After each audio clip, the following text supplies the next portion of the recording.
Good morning students. आज हम पढ़ेंगे ज़ेबुलोन्स की डायग्राम के बारे में।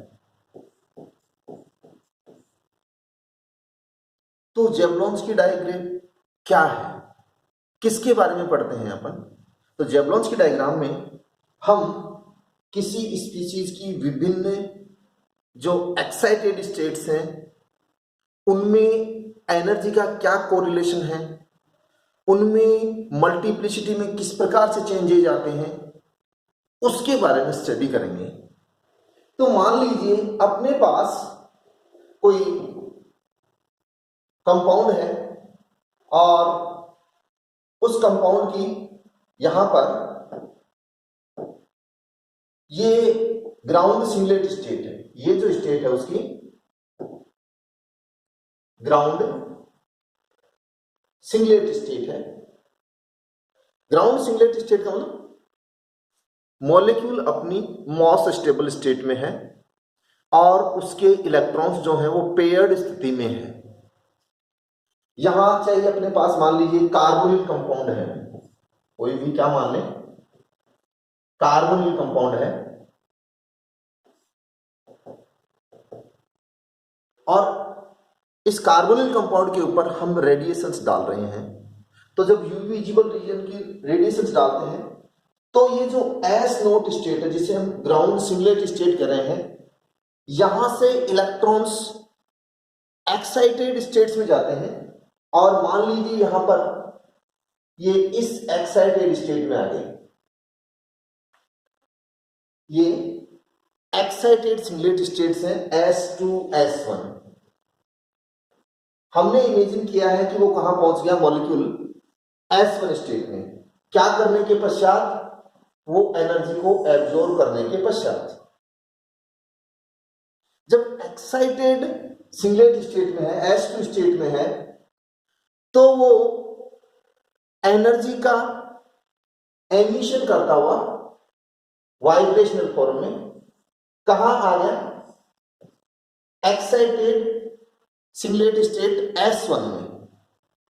और ये जो प्रोसेस है इसे कहते हैं हम इंटरनल कन्वर्जन। ये जो प्रोसेस है इसे हम कहते हैं इंटरनल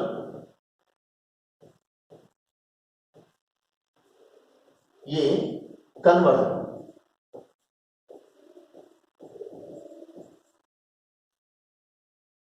इंटरनल कन्वर्जन में जो स्पिन मल्टीप्लिसिटी इस स्टेट में थी वही स्पिन मल्टीप्लिसिटी इस स्टेट में होती है।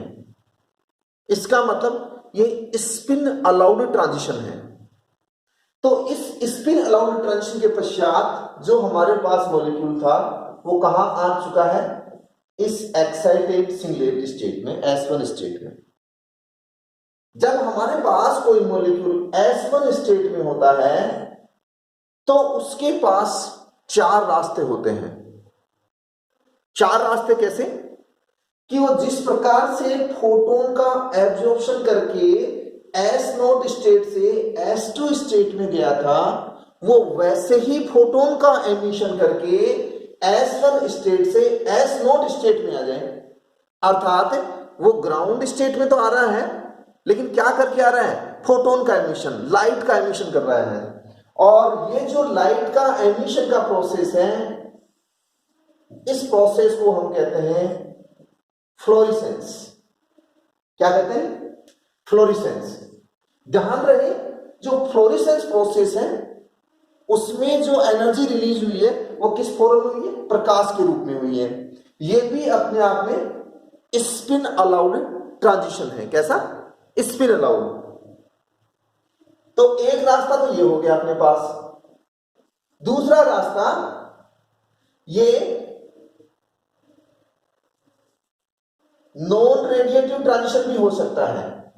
नॉन रेडिएटिव ट्रांजिशन का मतलब या नॉन रेडिएटिव डीके का मतलब कि जो एनर्जी का एमिशन है वो प्रकाश के रूप में नहीं होकर के उष्मा के रूप में हो रहा है, हीट की फॉर्म में हो रहा है। तो मान लीजिए ये मॉलिक्यूल है और ये यहां आ रहा है, तो ये अन्य मॉलिक्यूल से यूं टकराता हुआ यानी वाइब्रेशनल फॉर्म में एनर्जी को एमिट करता हुआ कहां आएगा? S0 स्टेट में। तो प्रकाश रिलीज नहीं हुआ, लाइट एमिट नहीं हुई, क्या रिलीज हो रही है? हीट लिबरेट हो रही है।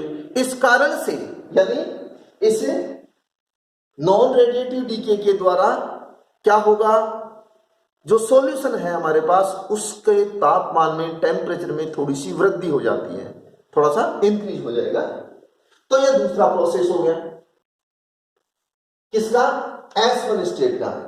S1 स्टेट का जो तीसरा प्रोसेस है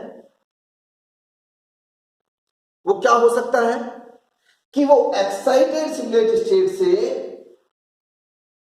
एक्साइटेड ट्रिपलेट स्टेट्स में आ सकता है।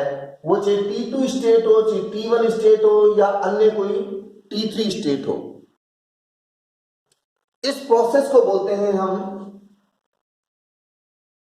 ISC, inter system crossing. तो इंटर सिस्टम क्रॉसिंग में क्या हुआ? Excited singlet state excited triplet state में कन्वर्ट हो रही है, ग्राउंड में नहीं, एक्साइटेड ट्रिपलेट स्टेट में कन्वर्ट हो रही है। क्योंकि सिंगलेट स्टेट और ट्रिपलेट स्टेट्स की मल्टीप्लिसिटी भिन्न भिन्न होती हैं, इसीलिए हम कहेंगे कि जो इंटर सिस्टम क्रॉसिंग का प्रोसेस है वो स्पिन फॉरबिडन ट्रांजिशन है। कैसा? Spin forbidden transition. और जो चौथा रास्ता है, ये तो तीसरा रास्ता था, जो चौथा रास्ता है, इट में अंडरगो ए केमिकल चेंज।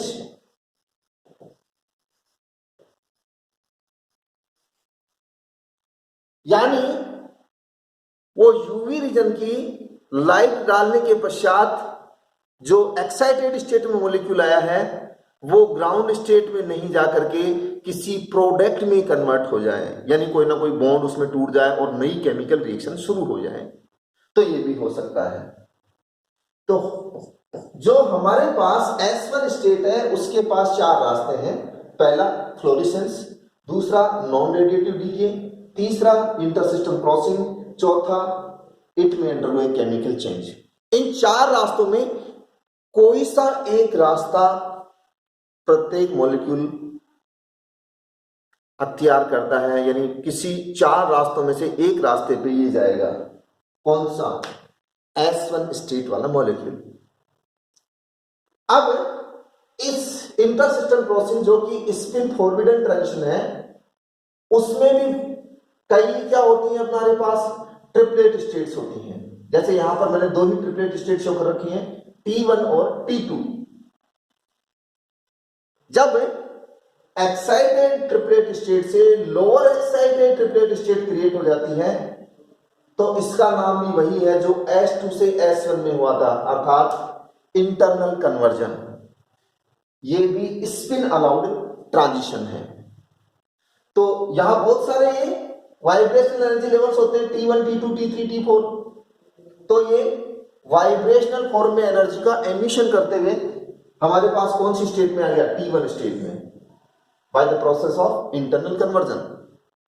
अब जो हमारे पास T1 स्टेट है किसी भी मॉलिक्यूल की, उसके पास तीन रास्ते हैं। पहला रास्ता, जिस प्रकार से यहां एक्साइटेशन के लिए फोटोन का क्या हुआ था? यूज हुआ था, एब्जॉर्ब किया था, उसी प्रकार से ये जो एक्साइटेड ट्रिपलेट स्टेट है वो ग्राउंड सिंगलेट स्टेट में आती है और जो एनर्जी का एमिशन है वो लाइट की फॉर्म में हो रहा है, ये लीजिए। और जब लाइट के फॉर्म में यहां पर एनर्जी का एमिशन होता है उसे हम कहते हैं फॉस्फोरेसेंस। क्या कहते हैं? फॉस्फोरेसेंस। अब देखिए फॉस्फोरेसेंस में ट्रिपलेट से सिंगलेट स्टेट आ रही है, इसका मतलब ये भी स्पिन फॉरबिडन प्रोसेस है। तो एक S1 स्टेट S नोट में आ रही थी, यहां T1 स्टेट S नोट में आ रही है, तो ये स्पिन अलाउड, ये स्पिन फॉरबिडन।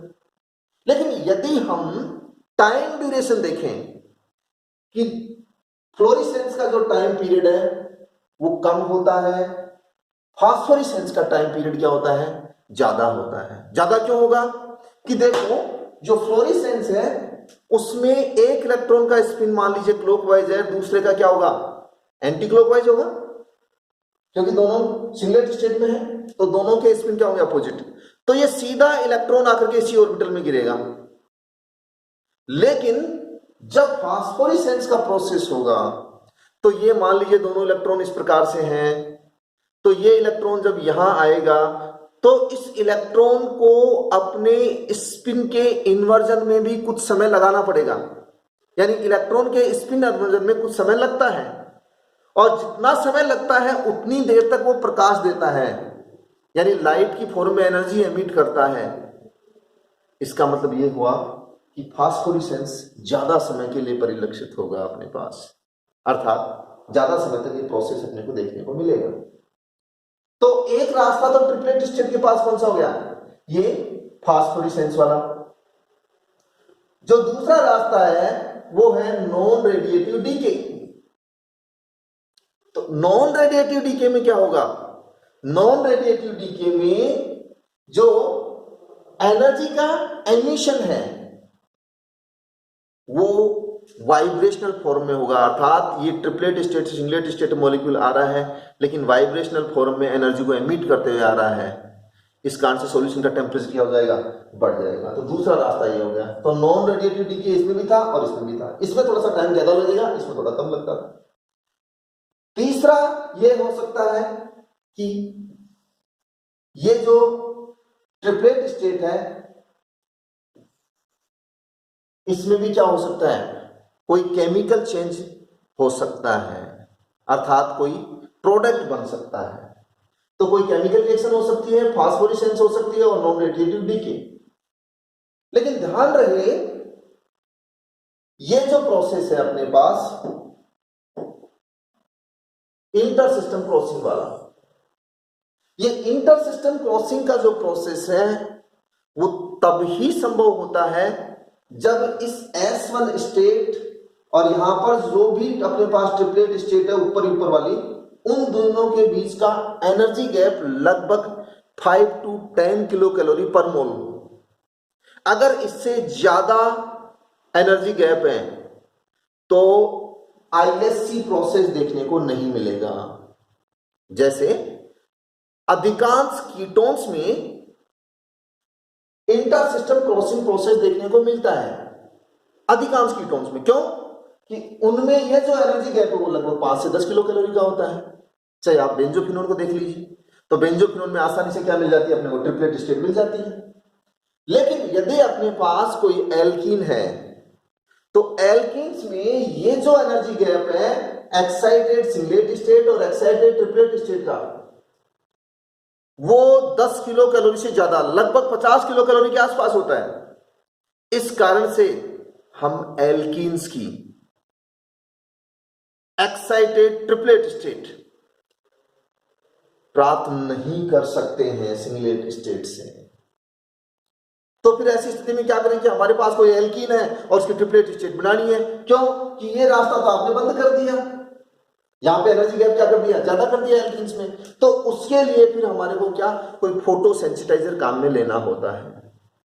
फोटो सेंसिटाइजर क्या काम करेगा, वो पहले खुद एनर्जी गैप एब्जॉर्प्शन करेगा, फिर सिंगलेट स्टेट में आएगा, जैसे बेंजोफिनोन है, फिर वो ट्रिपलेट स्टेट में आएगा।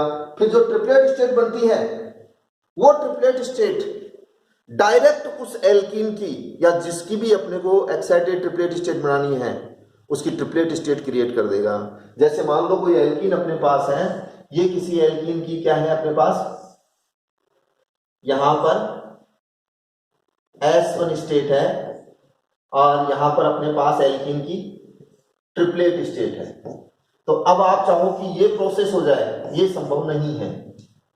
इसके लिए क्या करना पड़ेगा, ये बेंजोफिनोन की अपने पास ट्रिपलेट स्टेट आ गई, फिर ये इसकी ट्रिपलेट स्टेट अपनी एनर्जी किसको देगी, इस मॉलिक्यूल के जो एल्कीन है उसकी ग्राउंड स्टेट को, उसको एनर्जी जैसे ही देगी तो उसकी क्या बन जाएगी अपने पास, ट्रिपलेट स्टेट।